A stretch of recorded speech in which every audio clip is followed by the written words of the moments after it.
Hi guys, welcome back to my channel. It's been a while, It's been, if not some couple of weeks now, or like a week now. Yeah, so sorry guys, I've been kind of busy like I said before. Yeah, I'm more into wholesale, buying and selling, buying from Dubai and sending to my customers back in Nigeria, in Australia, and also in Kenya as well. That's what I've been doing for some couple of weeks now. So that's why I don't really have much time on, for YouTube. But today we just went out.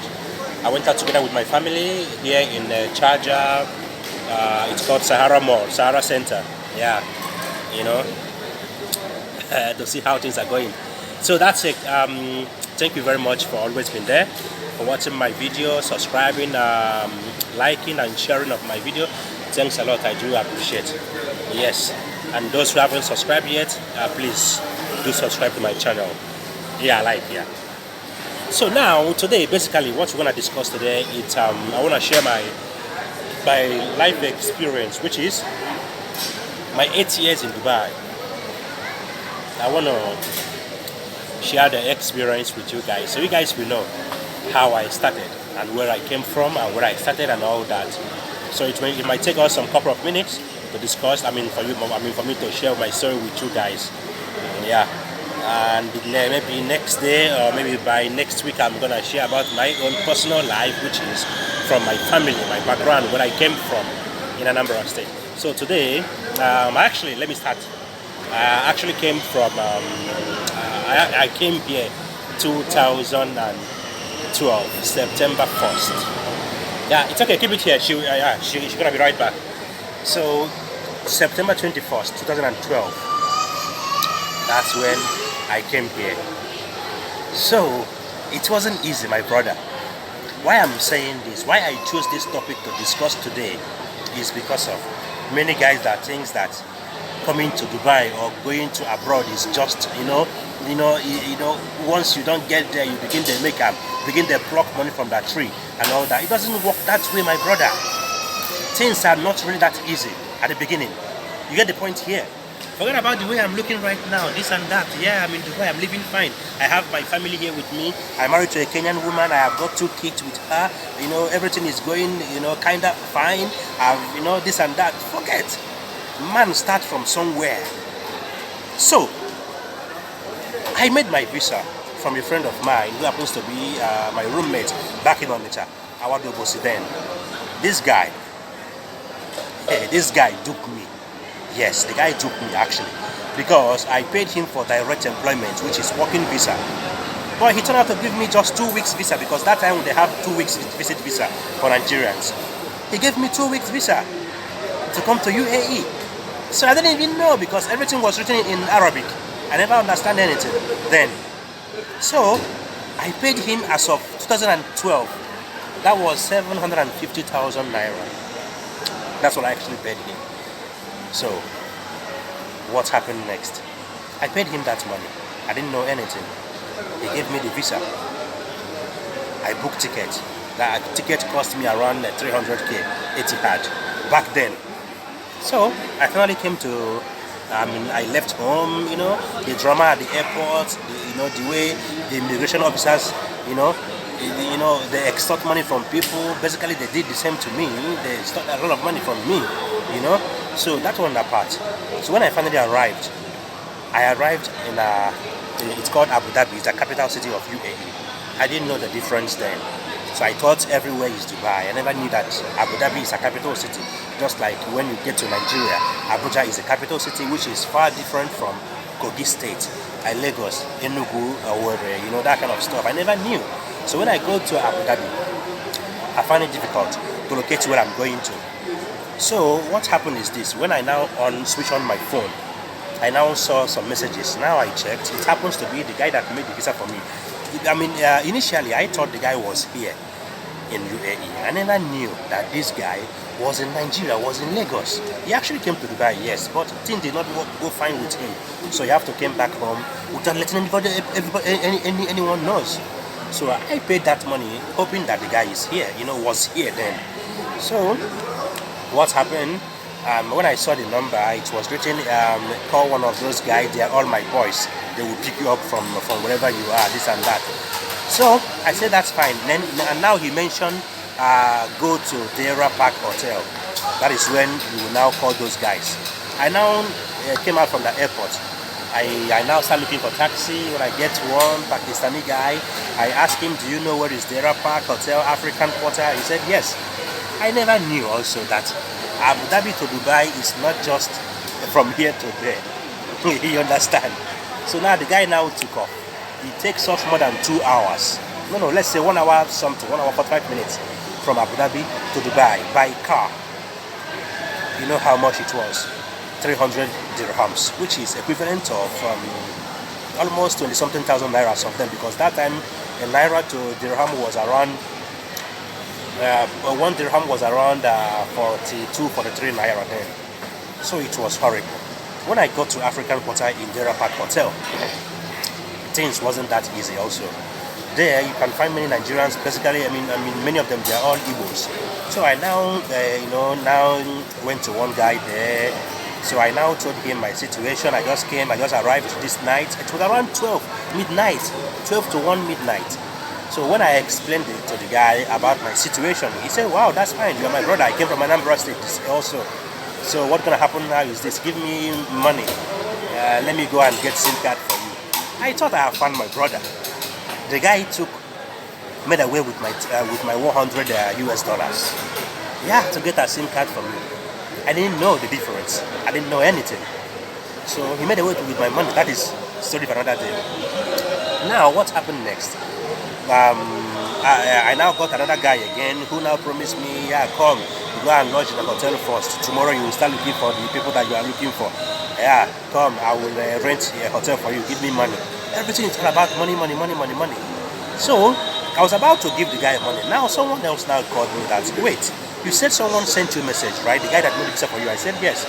He said, why can't you call the number that the guy mentioned first before giving anyone money for house rent or for apartment or hotel apartment? So I was like, wow, that's nice. Can I borrow your phone to make the call? The guy said, yes, that's fine. Take my phone, call the guys. We called the first number. The guy insulted me. He switched off the phone. We called the second one. Lion was his name. The guy insulted me, switched off the phone. We called the third one. The third one was like, okay, I'll get back to you. The guy never get back to me. The first one now called again. He was like, so where are you? I told him I was in Deira then. So he said, okay, that's fine. So wait for me there. I will get back to you. I said, that's fine. So I was just there waiting for like 1 hour plus 2 hours. Now the guy finally arrived, breathing so heavy with his friend. So the guy was like, they were running away from the CIDs, was chasing them. I when they asked them what's happened now, why they run from the CID? They said they sell alcohol. Sell alcohol for this country, no pure. You know that kind of level now. Say na bad market for here. If Ekelebe catch you na inside you go there, or they will just carry you, they go back to Nigeria, that kind of thing. So I was like, thank you guys for at least for risking your lives for me, this and that. So they took me home. I was with those guys for like a week plus. That was when from one of them I actually got the job. You understand now? From one of the guys, that's when I got the job, which is my first job, security, which I paid. Listen, I paid agent fee or service charge, 300 US dollars. It's no joke. I paid 300 US dollars to them.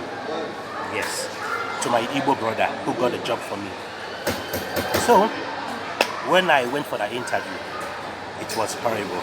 But the story of the interview will be for another day, because I need to go deeper about what happened to me that day, how I fell down out of tension. You understand? Para. So that's story for another day. So now what happened was this: after going for the interview, I passed the interview. Now for my visa. So they told me, no issue, we're gonna send you your visa in few days. So within that period of few days, the people that made that visa for me, which the guy who actually made the visa for me, who is in Nigeria, he used them to make my visa for me. they started looking for me because my visa has expired. It remained just that day to expire. So they were looking at, looking for me all over, Dubai. Then they even, offer people money, put me on wanted. That anyone that can fetch me, they can pay the person 1,000 dirhams. Yeah. So people were looking for me. You cannot imagine how horrible it was for me then. People were looking for me then. So what happened was, by grace of God, the company has already promised me that they were gonna send my visa anytime soon. So finally, when I met those guys that made the visa for me, they said that this and that, they will send me back home. Or yeah, I should just do what I can do now and move. Said I must go home tonight, this and that. I was like, I don't get job now. They said they will give me paper. So what else? So that's how the matter starts. What happened next was, I now told them, okay, that's fine. Can you just give me some few minutes? I will get back to you. I went inside, go to washroom. I prayed. That prayer that night was one of my longest prayer ever. No, sorry, the shortest prayer ever. I asked God, Jehovah, if it's your will, I beg. I don't want to go back to Nigeria. I know where I'm coming from. I know how much, how horrible it was for me to raise this money to move over here. So at the end, I came out. I told them, okay, no issue, but can you just give me just tomorrow? Let me just go and inform the company that I'm leaving the country so they can send my visa through my email. They said, okay, that's fine. They really helped me, those guys. Yeah, they really helped me. Those guys even booked that ticket for me. They even asked me for my opinion to make a choice of the country which I wanted to go to. Yeah. So it was like, so they asked me to make a choice of the country which I wanted to go to. So I now told them I wanted to go to Kenya. They said, Kenya, do you know anyone there? I said, no, but I want to go to Kenya to stay. Yeah, in case they will send my visa, so I will not pay much to come back again to UAE. They said, okay, that's fine by them. They will just book my ticket immediately. They booked my ticket. In a few minutes, they bring the hard copy of my ticket to me, that I should start going to Kenya by tomorrow evening. And they will be here to take me to the airport, so they will know that I've exited the country, so I will not block their visa, because these are the people that have the company that made the visa for me. So I said, okay, that's fine. So in the morning, they left that night. So in the morning, I now went to the company that I've already passed the interview, security company, which I paid $300. So on my way going to this company, inside the bus, I now met some couple of Nigerians speaking broken English. So I was, those are my brothers. So I now look back, their face looks like Yorubas and Hausas. So now I went to them. I was like, hey, bro, how na do? I beg, wanna be Nigerian? They say yes, they're all Nigerians. Okay, that's fine. So I beg, they go to a company where don't promise me for visa, this and that. They asked me the name of the company. I told. So they now say yes, they're going to the same company also. Then I was like, oh wow, that's fine. Then so now we started interacting and all that. So now tell them that I'll be going to Kenya tomorrow, and I don't even know anybody in Kenya. They were like, you're going to Kenya? We have a friend now, his name is Samuel. He lives in Nairobi, Umoja too, this and that. Well, I say, wow, so that's fine. Then please, when I go pick up, you make a fee stay for your house. I don't know anyone from Kenya. They say, no, wow, that is for sure. Say they are my brothers. We are the same. You see at that point, we all are the same. That is Niger people for you. Yeah. But this can't not be happen for Nigeria between Igbo and Yoruba, because when they do that kind of thing back home. But for abroad, because we don't expose to things, they do that tribalism for here. Those are the guys that helped me. Those are the guys that added to my success for this life, and they are Yorubas. They are Yorubas. So that one aside. They now give me a number of this guy called Samuel, which I got the number. I called the guy on my way heading to home. Going to the office. He said, no issue, my brother. Once you get to Kenya, let me know. I was super happy. So getting to the company, I told them I'm leaving tonight, this and that. They said, no issue. Give us your email, we'll send you your visa. Immediately you leave, we'll send your visa to you. Oh, I was really so glad that everything is coming to an end. I really thank God and everything is moving smoothly. So, I now went home. Made a contact to one of my congregation person, this and that, So, everything was moving really so fine. They helped me with some money, which I added with one I have, to get Kenyan visa. So basically, going to Kenya with Nigerian passport, you don't need a visa. It's visa on arrival. So once you get to the airport, port of entry, that's when you now have to pay for visa, which is $50. But in my own case, then I didn't know anything. They took 11,000 Kenyan shillings from me, which is a good amount of money. Yeah. So you understand? So we do everywhere. The same thing with Nigeria immigration. The same thing with Kenyans immigration as well. Africans are all the same. They all messed up. So that one aside, I now met this guy, Samuel. He took me home. He sheltered me. Yoruba person, no. He's a Yoruba. He sheltered me.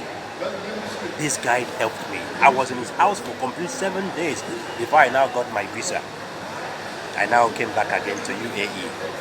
That's how I started working in a security field. I signed with them 1,200 dirhams, but they used to pay me only 400 dirhams. They paid me that amount of money for complete 6 months. 500 was the increment which they did. But I signed with them 1,200. Today, giving a Nigerian person a job of 1,500, the person will be complaining, why do you bring me here to suffer? But they want to be like me. They want to be like you. They want to be like this person. But they don't want to be like you when you were suffering, when you were struggling, when you were, trying to get to this level that you are today, which they want to be like you. You get the point now. Many of my friends resigned from that company, Securitas. Go and check it. The name of the company is called Securitas. They paid me 500 dirhams for complete 6 months. You get the point here. That's how I started. Many Nigerians resign. They can't do this, it's less, it's this and that. They didn't come to Dubai to do this kind of job, this and that. But I was doing it. Even the funniest one was I was even standing for 12, 13 hours, even sometimes 14 hours. But today, job of 10 hours, Nigerians will be complaining. It's stressful. It's stressful. I cannot do this job. But I was standing for 14 hours. 14 hours for standing for your job. 2 hours for riding you home from your location to your accommodation. 2 hours. Added with 13 hours. Is it not almost 17 hours? I used to sleep only for 3 hours. No, what is 4? 3 hours only. That's what I used to sleep on. I used to sleep only for 3 hours. You get the point here now. It wasn't easy for me. Sleeping only 3 hours only. That is not it. For the location, if you mistakenly sleep on duty, they will take your picture, they will deduct from your salary 500 dirhams out of 600 when they pay you. How much remaining for you? Check it out. You don't sleep, and we used to stand like a police officer. You don't stand like someone who is tired. You don't do that.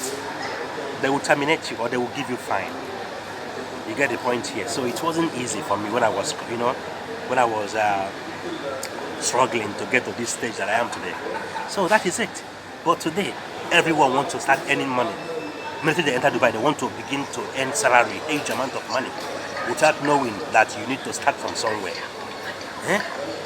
So this is life. That's how I started. So from that job, I now met a Kenyan guy that really helped me. As in, like, that guy is like, after God, that guy is the next. His name is Steven. He now lives in the US with his family. This is the same guy that got the job for my wife. This is the same guy that made me and my woman to know each other. This is the same guy that made everything possible in my life. His name is Steven. He's a Kenyan. And this is the same guy that made me to love Kenyans. This is the same guy that made me to marry a Kenyan. Because after God, Steven comes next. He made everything possible for my life, for me, and for my family. He's the one that brought my woman to the company where we met. You get the point here. For you guys hating on people because of their nationality, because of their tribe, There is no gain, no, because now you go lose. I don't gain from Yorubas. I have gained from Hausas. I have gained from my Igbo brothers too. I have gained from international as well. So why hating on people because of their tribe, because of their nationality? Now you go lose. So now that one aside, moving forward. So I now met this guy. He now told me, my brother, you look so nice, you can speak so fluently. Why not apply for sales? I was like, sales? I don't have experience now, my brother. He said, no, it doesn't matter of your experience. What matters is what you personally can offer, what you are capable of doing. I was like, so tell me now. He said, no, wahala.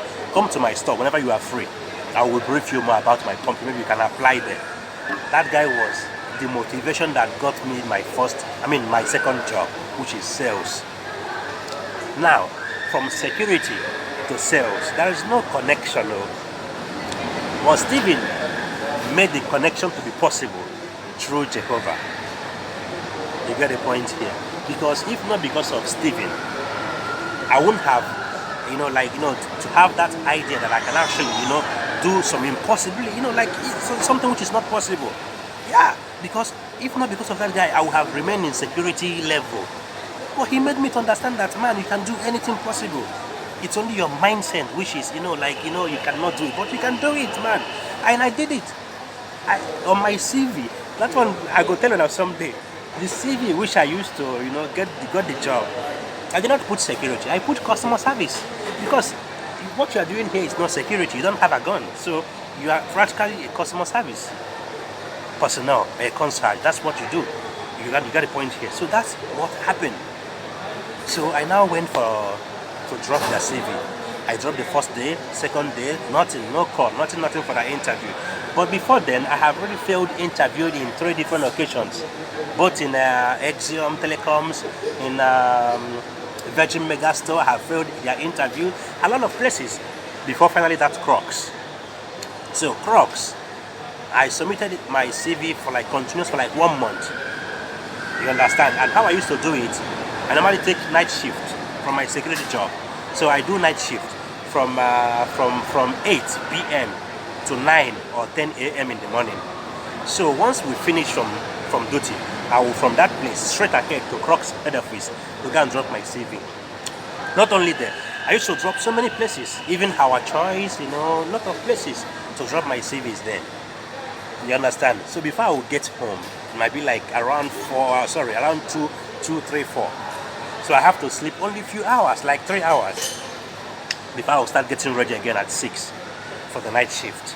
It wasn't easy. That's how I started. That's how everything started.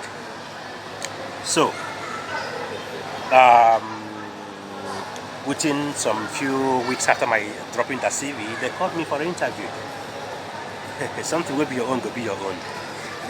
As previously, I used to, watch YouTube before I would go for interview.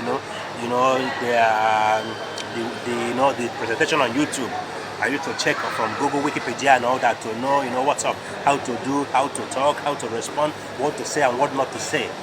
But that wasn't the case that day, because this man up there has already planned everything. But you have to work. Yeah, you don't have to relax. I said that God will do everything possible. No, because I worked for it.